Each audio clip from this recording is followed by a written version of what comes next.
Hello again everyone and welcome back to another video. So I recently acquired what you see here at a flea market that I came across today, which at the time of recording this, it's March the 20th. But I picked up these items for a few bucks and I thought it'd be entertaining to go ahead and do a video taking a look at them. So let's go ahead and get into it. Something I did want to mention is that almost all of these were purchased from separate vendors, which these two pieces here were purchased from one vendor, this bag of goodies was purchased from another, and these three pieces here all came from separate vendors as well. And I think out of all of these, the first thing I want to take a look at is this tractor right here. Now this is one of the first pieces that I picked up, and it's an Ertl John Deere F14 tractor, which I'm thinking this may be an older release, possibly from the 80s or 90s. And I'm not exactly sure what the scale is. It's definitely not 1/64 scale, maybe somewhere around 1/50th scale possibly.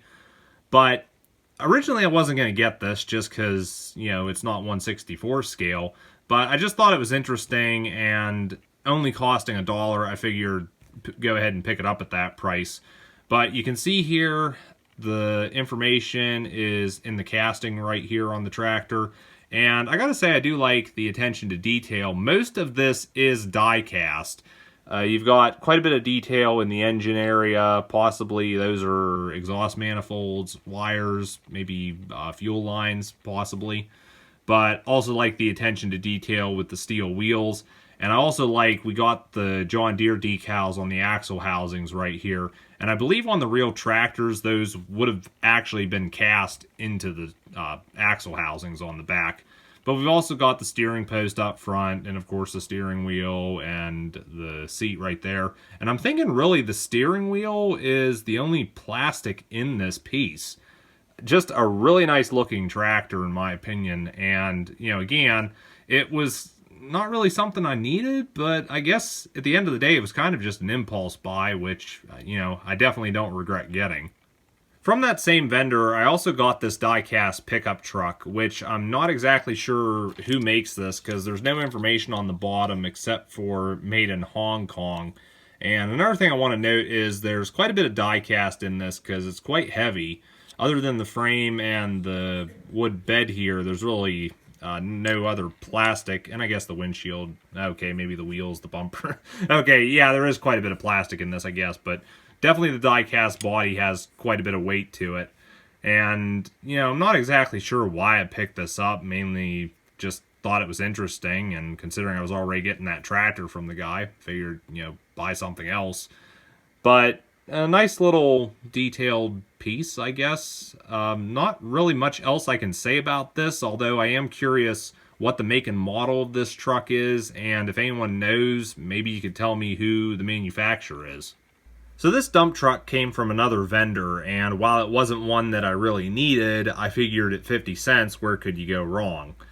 And this is a Matchbox Superfast, which if you look on the bottom here, you can see it does say Matchbox Superfast. Says number 23 Atlas, made in England, copyright 1975 Lesney Products and Company Limited. And I don't really collect the Superfast, I'm more for the classic Lesney Matchbox. But this one here is quite interesting, I think. It does have a little bit of play wear, some chips and such, but you know, nothing's broken off or missing. And it does have a working feature where the bed tilts, so that's a pretty nice touch. But yeah, not a whole lot else I can say about this. It's an interesting one, but like I said, I'm not really one to collect the Superfast though.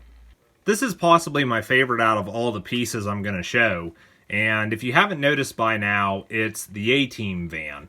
And this is made by the Ertl company, and when I found this, I was just digging through a box of miscellaneous pieces, and just when I saw this red stripe, I knew, hey, this is the ATeam van. And I picked it up for $2. Now, granted, it's not in the best of condition. Does have some paint chipping and sticker wear, and the windshield's kind of fogged. But if you look on the bottom here, you can see it says 1983 for the copyright date. There's also the Ertl company right there, and also this number, which is stamped, which if anyone knows what that means, please let me know. It's a possibility this might have also came in a pullback version, because it looks like the frame here was designed to fit a pullback motor at some point. But yeah, I mean, I'm really happy to have this. Granted, I've never really watched the ATeam, but I've seen a little bit of it, and of course I'm quite a fan of these movie cars and such. And somewhere I think I also have a Fall Guy truck, which is made by the Ertl company. As I mentioned earlier, everything in this bag came from the same vendor, and you can see here that I paid $4 for this, and we've got some Thomas wood and some take-along pieces. And I'll go ahead and get these out, and we'll take a look at them. We'll start with the take-along pieces first, and we'll look at Percy here, who has apparently had a hard life. He's got a lot of play wear on him, and looking on the bottom, I believe he's dated 2002 learning curve. It's really hard to tell just because of how much scuffing there is on this. You can see that there's a lot of scuffing on the chassis, a lot of scuffing on the wheels, and I mean, just Percy himself has got paint chips all over and wear and loose bits, and you can see he's even missing his eyebrows.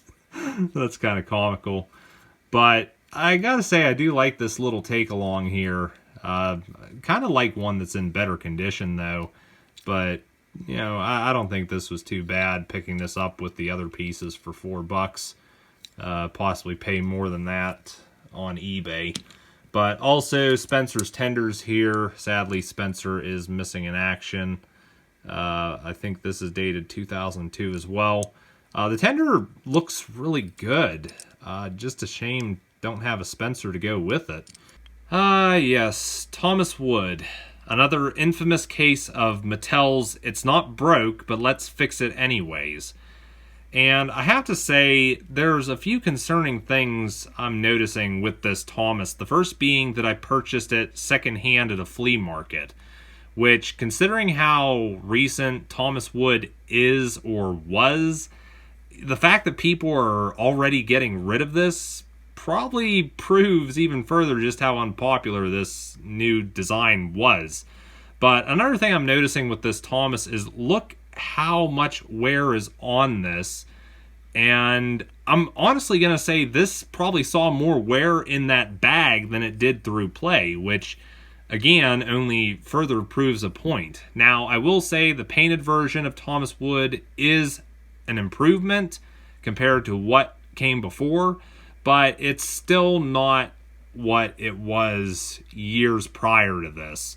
And, you know, I will say this looks good, definitely has a sturdy feel to it, but I mean, granted, there's still something wrong with it, and obviously that's why it was canceled. The fans just rebelled against this. And I mean, I can bring in another something I have in my possession, which is this 2001 Wooden Railway Thomas. And while it is simpler, sometimes simple's really all you need. And I think there's a lot of older fans out there that would definitely agree what I'm holding here is more appealing than what I have right here. You know, but again, the fact that this showed up at a flea market, I just feel proves that people are they don't want this. Maybe some of you other guys can leave a comment and throw in your 2 cents on that matter. The last thing I picked up today was this Wooden Railway Winston, and I actually purchased this as an investment, so I won't be taking it out of the box as it would just devalue it. But I only paid $2, which I thought was a really good deal, especially after I found out what these are really worth. But I have to say, for a wooden railway piece, it's pretty accurate. You can see it's got an accurate face, a lot of detail, especially around the windshield with the lights and such. Paintwork is applied flawlessly. You've also got Sir Topham Hatt sitting in the driver's seat there, and there is some detailing inside. But overall, looks pretty good. Going on the back of the box here, I am seeing a date of 2013. Whether or not that's when this came out, the Wooden Railway guys can let me know. But yeah, I mean, I really didn't feel $2 was a bad price for this. So there's another look at everything that I picked up at the flea market today. And in all, I believe there's $10.50 I paid for everything on the workbench, which I don't think that was too bad. And in terms of favorites, I'd have to say this John Deere tractor is definitely one of them. Also quite like the ATeam van. Like I said, I picked that up because I knew exactly what it was. And also quite like the Take Along Percy here, even though it does have a little bit of wear. As for the Thomas Wood, well, let's just say I'm keeping this as a curiosity and leave it at that. But anyways, I think that's going to be it for this video. You guys can feel free to let me know your thoughts on these pieces in the comments down below.